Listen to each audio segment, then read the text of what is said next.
Y buenas a todos. En el vídeo de hoy veremos el iceberg de misterios de Saint Seiya. Como ya sabéis, los vídeos de iceberg van por niveles, así que conforme vayamos bajando iremos viendo misterios o curiosidades que serán cada vez más inquietantes. Dicho esto, comencemos. Nivel 1. Empecemos con la parte superior del iceberg, donde simplemente hablaremos de misterios o curiosidades que la mayoría de fans os habréis preguntado alguna vez. Personajes olvidados. A lo largo del anime hay personajes que desaparecen sin explicación. ¿Dónde está Jacob? Pues al Kiki ruso lo vimos por última vez en la historia de Yoga en el País de los Hielos. También el viejo verde de Gigas desapareció sin dejar rastro, aunque podemos imaginar que Saga acabó con él debido a sus continuos fracasos. En cuanto a Phaeton, seguramente Marin lo hizo comer tierra después de usarlo de guía para llegar al jardín de rosas y salvar al burro alado. ¿Y qué fue de Seika? Porque no apareció en todo Next Dimension, y tanto ella como Marin tampoco aparecen en Omega. Además, la armadura de águila ahora es de bronce. Las 12 casas. ¿Quién repara las 12 casas? Porque teniendo en cuenta que son destruidas cada cierto tiempo, el que se ocupe de reconstruirlas debe trabajar más que el mecánico de los Transformers.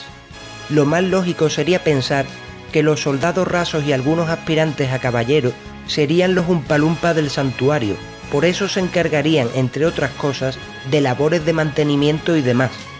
Pero otra hipótesis más interesante sería que la propia Athena tendría poder para reconstruir el santuario con su cosmos, algo que ya hemos visto que pueden hacer otros dioses. Por eso cuando estos mueren, sus dominios son destruidos también. Amores extraños. En Saint Seiya hay parejas bastante cuestionables. Por ejemplo, la pareja de Seiya y Saori nos puede parecer muy bonita, pero no hay que olvidar que como Seiya es hijo de Kido, sería tío político de Saori. Y en Saint Seiya Omega vimos como Paradox de Géminis, la cual tenía un amor no correspondido por Shiryu, quería hacer el sin respeto con el hijo de este.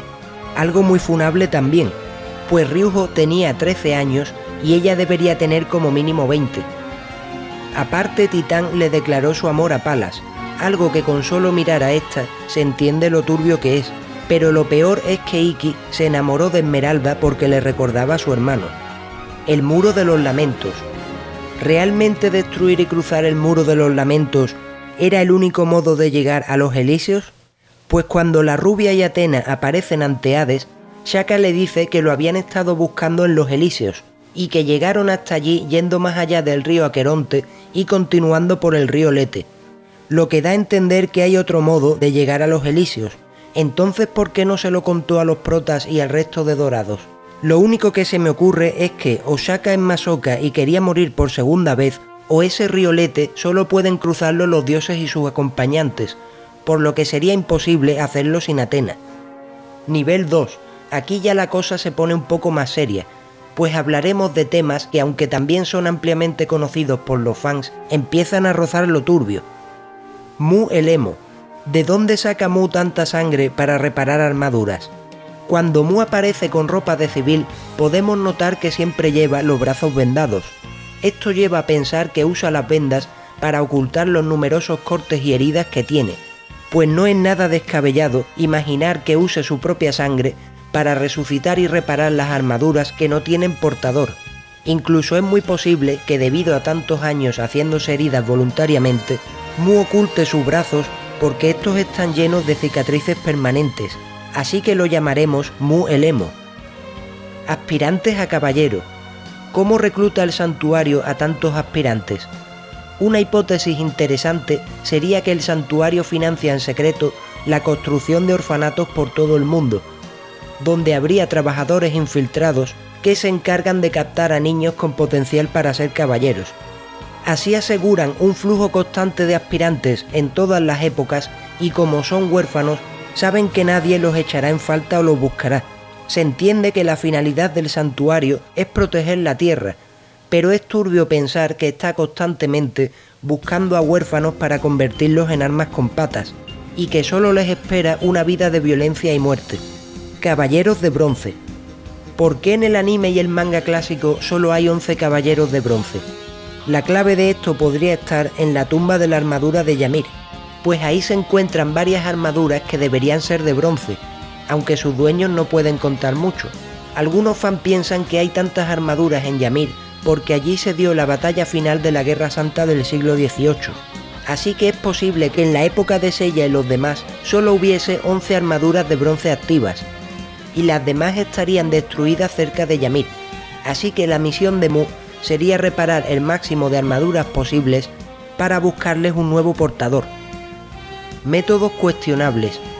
En el manga los 100 huérfanos eran hijos biológicos de Mizumasa Kido con distintas mujeres, pero lo más raro es que todos ellos eran huérfanos de madre, algo estadísticamente improbable, por lo que existe la posibilidad de que el viejo loco las obligó a renunciar a sus hijos o mató a las que se negaron.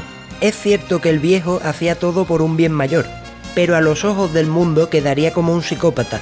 Aparte, en el manga el orfanato estaba rodeado de vallas eléctricas, y si algún niño intentaba escapar, los guardias tenían la orden de matarlo. ¿Acaso Kido tenía miedo de que alguno escapase y contase lo que les hacían? Y si no queréis terminar peor que los 100 niños de Kido, dadle like, suscribíos y activad la campanita, o vendrá el viejo loco a trataros como a Pokémon. Nivel 3. Ahora vamos a entrar en aspectos bastante más turbios que siempre estuvieron ahí, pero quizás nunca nos dio por pensar a fondo sobre ellos. La vida de Athena. Se supone que Athena aparece en la Tierra cada 250 años para luchar contra el mal, pero ¿qué pasa cuando acaban todas las guerras de cada época?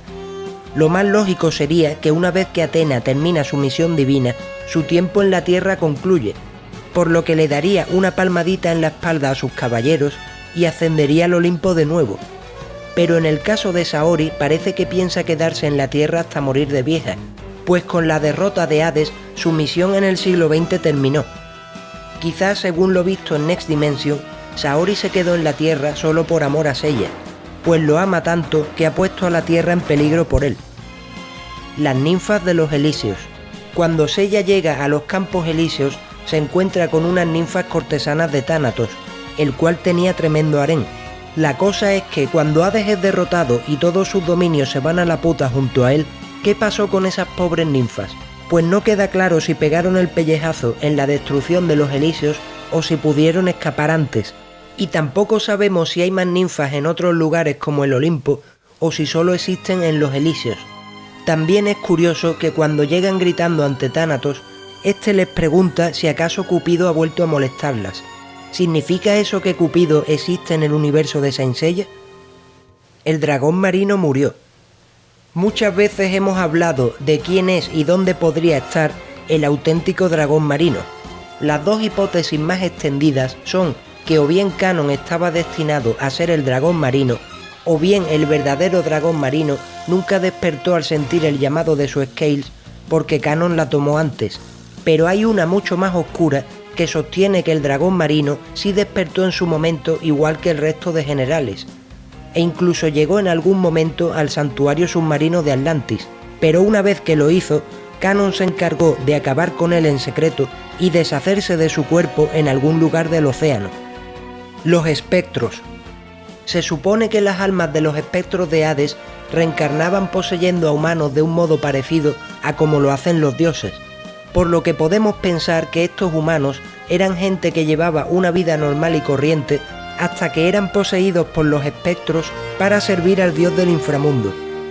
Entonces, si lo pensamos, esos humanos desaparecían repentinamente mientras sus familias estarían preocupadas pensando que les habría ocurrido algo, y cuando los caballeros de Atenas mataban a algún espectro, también estaban matando en el proceso a un ser humano inocente que solo tuvo la mala suerte de ser poseído. Nivel 4. Entramos en lo más turbio y profundo de este iceberg. Aquellos que habéis llegado hasta aquí, abandonad toda esperanza, porque veremos cosas que nos harán replantearnos la fe en los caballeros y en la humanidad. Futuro apocalíptico. En el Gaiden de los Canvas dedicado a Shion se nos presentó a Venir de Aries, más conocido como Peloborrego, el caballero de oro de un futuro alternativo donde Hades ganó la guerra, tomó el santuario y le cortó la cabeza a Athena y al patriarca. Esto no se muestra del todo, pero por lo que se ve podemos deducir que todos los caballeros fueron cayendo uno a uno de un modo humillante, pues los Sagitario y Libra de la época fueron ejecutados con sus propias armas. Aparte hay Skeletons arrasando ciudades y ejecutando a sus habitantes. Probablemente se trate de un siglo XX donde Sella y compañía nunca fueron caballeros. Y Tía de Libra. ¿Es posible que Atena y sus caballeros estén peleando por un ideal muy bonito pero imposible? Pues en el Gaiden de los Canvas dedicado a Hakure y Sage conocemos al patriarca del siglo XVI y Tía de Libra. Este creía firmemente en la paz y la justicia, pero en su vida como patriarca vio impotente cómo los humanos, por los que él y sus compañeros caídos habían luchado en el pasado, seguían dejándose llevar por la maldad y cometían actos terribles. Entonces se da cuenta de que la humanidad nunca cambiará por sí misma. Realmente es turbio pensar que durante siglos tantos caballeros hayan muerto luchando por algo inalcanzable. El discurso de Hades. Cuando Atena le hace el fatality a Hades con su báculo, este da un discurso final muy interesante, pues le dice a Saori que el amor no existe, sino que es una falsa ilusión creada por los mortales, y que la diosa que hay en ella lo comprenderá algún día. Esto podría interpretarse como que los humanos han, entre comillas, engañado a Atena poniéndola en contra de los dioses. Desde el punto de vista de los olímpicos, se podría ver como que los humanos manipulan a Atena en nombre de un falso ideal que sería el amor, lo cual no es más que una excusa para rebelarse contra los dioses. Deuteros el caníbal. En el manga de los Canvas, Tenma va a la isla Canon en busca de Deuteros para que lo entrene, pero una vieja del pueblo le dice que se marche antes de que venga el demonio de la isla y los devore a todos, dando a entender que el caballero de Géminis se alimenta de carne humana. Tenma le dice que eso es una tontería, pero todo el pueblo guarda un inquietante silencio y nadie se atreve a desmentir a la vieja. Tenma piensa que exageran, pero cuando llega a la cueva de Deuteros encuentra restos de huesos humanos, y la pared de la cueva está manchada de sangre. Así que lo que decía la vieja quizás no era ninguna tontería. Antes de terminar quiero anunciaros que he activado la opción de miembros del canal, así que si te gusta mi contenido y quieres apoyarlo, puedes hacerte miembro por solo $1 al mes. Y por fin he abierto el chat de Discord para que votéis qué vídeos queréis que haga, así que os dejo el enlace en la descripción del vídeo.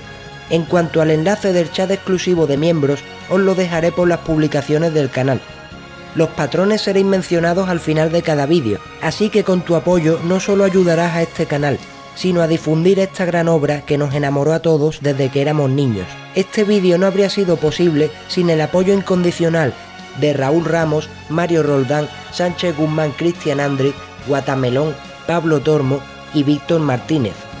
Y hasta aquí el vídeo de hoy. Espero que os haya gustado y como siempre digo, si tenéis cualquier duda, sugerencia, teoría, queja, amenaza, dejadla por favor en los comentarios. Dicho esto me despido, muchas gracias y hasta otra.